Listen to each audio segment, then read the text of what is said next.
As he watched the rain beat against the windows of his office, he stared out into the night and he knew he'd come to a crossroads. He knew it was now or never for his business.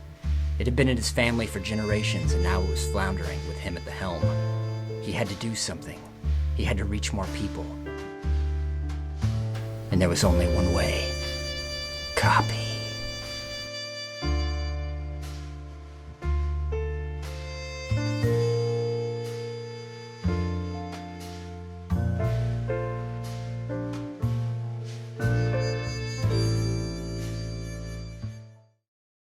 What are you wearing? My copywriting clothes. This is what I wear when I write copy. What do you wear? I don't write a lot of copy, so... Oh, good point. But we are talking about copy right now. The cornerstones of marketing and advertising. Yep. So today we're going to be looking at some great examples of copywriting. I love this. Harkening back to some of the golden days. And some modern stuff as well. Actually, mostly modern stuff. But we'll look back at some of the old stuff too. Cool. So let's just jump right in. Yeah. First thing I want to point out here, you familiar with Dave Gerhardt? Yes. We kind of came across him in the HubSpot ecosystem many years ago. He's Yeah. kind of off doing his own thing now. But he always has great things to say about copy and always posts great examples. And so these are Dave Gerhardt's 10 laws of copywriting, and I agree with them 1,000%. Okay.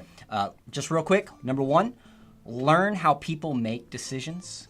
2, find the selfish benefit. 3, learn how to tell a great story. 4, write like you talk. 5, use customers' words. 6, write choppy copy. 7, be specific. 8, nail the headline. 9, always give proof. 10, address objections up front. Those are so solid. Aren't they good? They really are. Yeah. Wow. I mean, all of these things are things that we do, but I don't think I've ever seen them I'm saying we use this. these phrases. Yes. Like find the selfish benefit. We always say, when someone gets to a homepage or a landing page, the first question that they're going to ask is, "What's in it for me?" Exactly. So these are spot on. Yeah. So all the examples, I've got 20 examples here to look at. Okay. And all of them will demonstrate one or more of these laws of copyright. Cool. So here we go. Jumping right in. You're a Mac guy. Yeah. I figured you'd love this. Yeah. This is obviously from back in the 90s when so you may have to refresh my history here. Was this kind of when Steve Jobs came back into Apple? Mm-hmm. Yeah, and this is the first iMac. Yeah. So three words of copy here. Sorry, no beige. But everyone knows exactly what he's talking about. Yeah, I mean, the IBM compatibles, everything came in one color. Yep. And the old school Macs did too, actually. But to introduce the colors to it and to say sorry, no beige. You're talking to people who are creatives, people who want this kind of experience. Spot on. Yeah, nailed it. This one's from, you say Porsche or Porsche? I don't really have the money to even need to decide we're not qualified to say it either way. But the copy here, you may get lost, but not in a crowd. So good. It's That's really good copy. It's like, these are awesome cars, and people are going to be looking at you. And even the idea of getting lost in one of these is appealing. I'm picturing driving on the Autobahn, back roads just taking off. I ain't worried about I don't need a map. So they've told us a story here. Very much. With these few words. Very much. So I'm sure they could have. I mean, they could have given us all kinds of detailed information about Specs, this engine. But no, they went straight to, why do people want this car? It's not really because of those things. It's because they want people to look at them. Yep. And they get that. Well done. So good. This is actually for an agency. And I love this, demonstrating the the difference between sales and marketing. You've got a guy hitchhiking sales, he says, to Jacksonville. That's what I'm trying to do. Can you help me out? Marketing, he tells a story. Very much. Hey, I'm going to my mom's for Christmas. Can you help me out? Yeah. I mean... that one of these elicits an emotional response. Exactly. I want to help this guy get to where he can spend Christmas with his mom.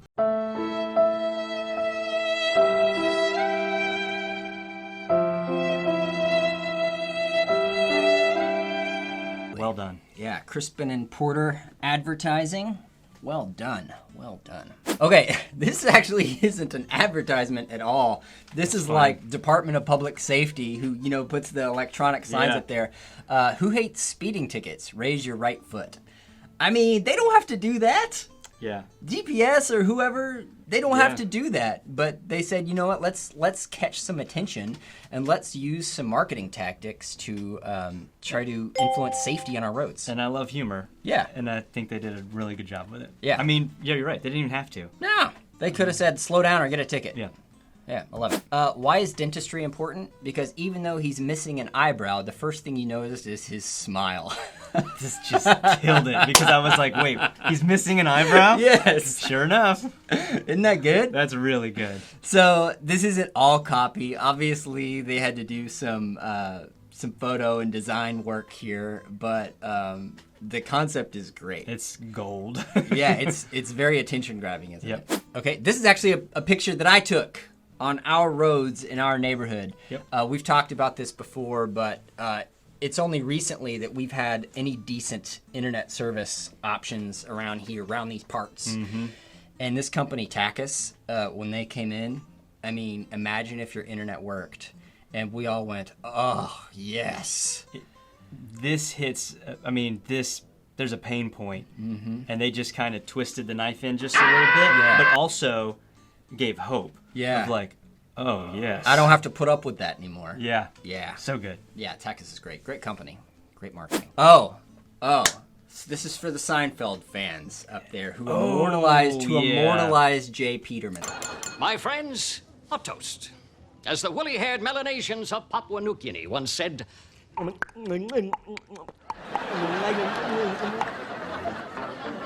yeah. So I actually, I went on, after, the J. Peterman character, I went on and bought something from the real J. Peterman because I wanted to start getting these catalogs, just because I wanted to read the product descriptions. Yeah. If that's not great copy, I don't know. If you don't know about J. Peterman, he tells a story about his products. And so I just put one example of thousands of examples in here. This blazer is called the City Squire. I can't do a J. Peterman voice. If I could, I would totally do it. But Oscar Wilde once said, "A really well-made buttonhole is the only link between art and nature. Being able to unbutton your cuffs was once a sign of really well-made tweed jacket. So much so that country gentlemen would often leave one button undone just to make a statement. Buttoned or unbuttoned, you'll make a statement in this. Originally designed for country estates, but sophisticated enough for the city. City Squire City Squire tweed double-breasted blazer, number 6754. British elegance translated into impeccable suiting. Superbly constructed from Abraham Moon Shetland tweed." I have no idea what that is, but it sounds so good. "We added all the tailoring details you expect from a proper squire's blazer. Tailored fit, interior pockets, button cuff. Pick stitch throughout, welt chest pocket flap, and waist pockets. The other members at your club will beg to know where to get one. Whether or not you tell them is up to you. Imported." That's fabulous. That is good copy. Most of the is. examples that we've been showing here are very short. Yeah. Headline type copy. This is how you do long copy. Yeah. And he's even making the boring details sound amazing. Yeah. It is, and you have longer copy here for where it probably fits in the marketing journey. So some of those look like print ads, like Porsche. It look like more of like an ad that you'd be flipping through a magazine. Right. This if you're flipping through a catalog, you're probably in a buying kind of zone, and so stage, and so I think that's a great way to write long form copy. Yeah, fantastic. This is from one of our favorite companies, Poo-Pourri. This is actually just a little subscribe pop-up on their website. Oh, and yeah. the little top thing here is, "Oh, ship." Which, if you don't know, Poo-Pourri is a product that you spray in the toilet so your poop doesn't smell. So the headline, "Oh, ship," before you get off the pot, because most of us are looking at our phones while we're sitting on the pot. Yep. Not that I do that, but you might, or someone you know. Get free shipping on your order. P.S. You'll also be the first to know about new products, promos, or other good. That's so good. Yeah. So good. I mean, the kind of care, too, on an opt-in. Uh-huh. Well, first off, they understand the value of getting an email address Yeah. and being able to follow up with someone. Yeah. But you could tell like they appreciate that and they put a lot of care into, all right, and they probably tested different copy and images and stuff like that. So I love it though. Short and sweet, but definitely grabs your attention.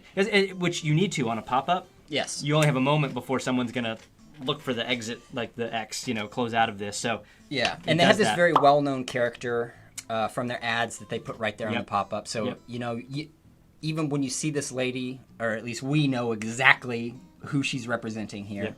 Yep. And then this next one's from Poo-Pourri as well. This is from their FAQ page. Question. Poo-Pourri didn't stop my husband's stench from spreading. I want my money back, and I want it back now. Answer. 1, I don't appreciate your sass. And 2, just send the bottle back to us along with a stool sample for research and development, JK, and we'll refund your order. And what the flush do you need that? Would you feed that hunger buster? I love it. I mean, they could have just said, "Hey, question, it's not working." Answer, okay, just send it back and we'll give you a refund. Yeah. But they carry the humor and the attitude and the personality. Brand. Yeah. Even on the frequently asked questions. Great. Hey, that's good. Like, make a note of that. Yeah. That's a great place to carry that brand stuff through. Super good. This is just like a sign you might see out somewhere. It says, quote, "I never read The Economist," from management trainee aged 42. There's so much here. There really is so much here. I don't even know where to start. Well, it just makes me smile. Yeah, the headline catches your attention. Yeah. Immediately your mind starts going, only a trainee at 42 years old? Like, what do you... Right. What? They've drawn a line between there's people who read The Economist over here, and then there's the people over here who don't. Which side do you want to be on? Yeah. Short and sweet, but good stuff. Packs a punch. Okay, here's one for a gym. Cancel any time without pretending you've moved. So, I don't know if it's this way anymore. I haven't belonged to a gym in a long time, but a long time ago, or maybe even currently, it was difficult to quit the gym. There's some shame involved with it because you're kind of saying, yeah, my health's really not. There's contracts. It's like, I know I'm under contract. I'm moving. Yeah. You guys don't have any locations where I'm moving to. Yeah, I remember Chandler. I want to quit the gym. You remember that? And they bring out the girl. Yeah. She's like, oh yeah, bring out whatever her name is. I want to quit the gym. You do realize you won't have access to our new full-service Swedish spa.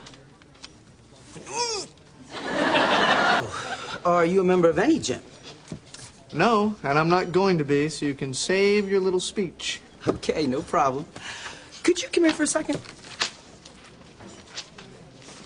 Hi, I'm Maria. Yeah. It's good copy. It's good copy. This is a classic. Classic old Lego ad. Oh, man. Cute little girl. She has assembled this creation, and I think most parents with kids who have Legos have experienced this. They take what pieces they have and they put these together, and usually your first question is, what is it? Mm-hmm. What is it? Every parent can relate. Yeah, Lego has answered the question here. What it is beautiful. Just like she's made something. Yeah, it's just like the stuff that's hanging on the fridge. Yeah. That you don't know exactly what it is, but you know what? It is beautiful. It is beautiful. And I can see you're proud of it, and we're going to, Yeah, I had 30 minutes of quiet relaxation while you were working on that. That was beautiful, darling. And that's it. That was the last example. That may be my favorite, actually. Yeah, it was good. Yeah. So copy obviously is so important. It's how you communicate who you are and what you do and how you can help other people. I mean, oh yeah. And there's a million ways you can do it wrong, but these 10 laws that Dave Gerhardt gave us, those are great guidelines. Those are great guidelines, and even more than like we looked at a lot of like print examples and websites and things like that. We lean heavy on video, but I think those laws absolutely work if you're writing even like a script for video. So Casey, what should someone do if they want to write some copy for a funny video? I got you. You should go to our website and you should get our free training. It's how to use funny ads to double your business. So at Gravity Digital, when we do funny sales videos for our clients, we do about 90% of the work before we ever step foot in the studio. We do about 60% of the work before we ever get in the studio or on location. You know, Gravity Digital's been around for over 20 years. That's 20 years of making mistakes, celebrating big wins, and borrowing from other people who have had big ideas. The point is, we've learned a lot. Take advantage of what we've learned. We're offering this free training where we're giving away our biggest tips to help fast track you so you can not only get some laughs, build your brand, but also make the sale. So if you want to sign up for that free training, it's around here somewhere. We have people who know how to link these things, so there's probably a button somewhere. Yeah, it's good stuff. So what I would say is go to that. You're gonna get some copywriting tips in there too. It's about video, but it all starts with a script and copy, and we've got some tricks. And we actually use some stuff on Dave's list actually. Yeah, we do. We lean on some of that too. Yeah. So go check that out. Enroll in that. You'll get some great free training. It's just like a 10-minute crash course, but it's gonna pay big dividends for you. Links in the description.